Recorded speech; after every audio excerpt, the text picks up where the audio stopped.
ఆంధ్ర తెలంగాణలో తక్కువ ఫీజులతో high quality results ఇస్తున్న ఏకైక సంస్థ తిరుమల్ ఐఏఎస్ ఇన్స్టిట్యూట్. కుమారి ఆంటీ ఈ పేరుకి పరిచయం అక్కర్లేదు. హైదరాబాద్ లోని కేబుల్ బ్రిడ్జ్ దగ్గర ఆమె ఫుడ్ ఎంత ఫేమస్, సోషల్ మీడియాలోనూ ఈమె డైలాగ్స్ కూడా అంతే ఫేమస్. తాజాగా మరోసారి ఆమె వైరల్ అవుతున్నారు. దేవుడి గుడిలో రేవంత్ రెడ్డి ఫోటో పెట్టి పూజించడంతో కుమారి ఆంటీ మరోసారి వార్తల్లో నిలిచారు. కుమారి ఆంటీ ఆరాధ్య దైవంగా రేవంత్ రెడ్డి మారడానికి కారణం ఏంటి?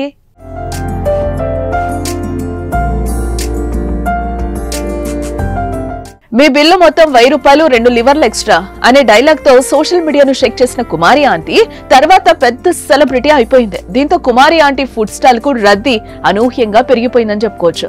భోజనం చేసేందుకు వివిధ ప్రాంతాల నుంచి కుమారి ఫుడ్ స్టాల్ కు క్యూ కట్టారు. అక్కడికి వచ్చిన వారు రోడ్డుపైనే వాహనాలు పార్క్ చేయడం, జనాలు గుమికూటంతో ఆ మార్గంలో ఫుల్ ట్రాఫిక్ జామ్ అయ్యేది.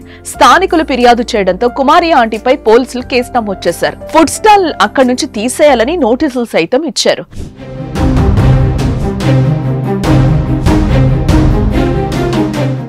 పోలీసుల చర్యతో కుమారి ఆంటీకి అన్యాయం జరిగిందని, ఆమె ఫుడ్ బిజినెస్ క్లోజ్ చేయడం దారుణమని సోషల్ మీడియాలో నెటిజన్లు పెద్ద ఎత్తున ఖండించారు. దీంతో తెలంగాణ సీఎం రేవంత్ రెడ్డి స్పందించి ఆమెకు బాసటగా నిలిచారు. కుమారి ఫుడ్ స్టాల్ అక్కడి నుంచి తీసేయాల్సిన అవసరం లేదని చెప్పారు. ఆమె ఫుడ్ స్టాల్ ను మార్చాలన్న నిర్ణయాన్ని ఉపసంహరించుకోవాలని అధికారులను ఆదేశించారు. కుమారిపై పెట్టిన కేసు విషయాన్ని కూడా పునః పరిశీలన చేయాలని డీజీపీని ఆదేశించారు. వ్యాపారం చేసుకునేందుకు అవకాశం ఇవ్వాలని ఎంఏయుడి అధికారులకు కూడా చెప్పారు. అంతేకాదు త్వరలోనే ఆమె స్టాల్ ను సందర్శిస్తారని రేవంత్ రెడ్డి ట్వీట్ చేయడం సంచలనంగా మారింది.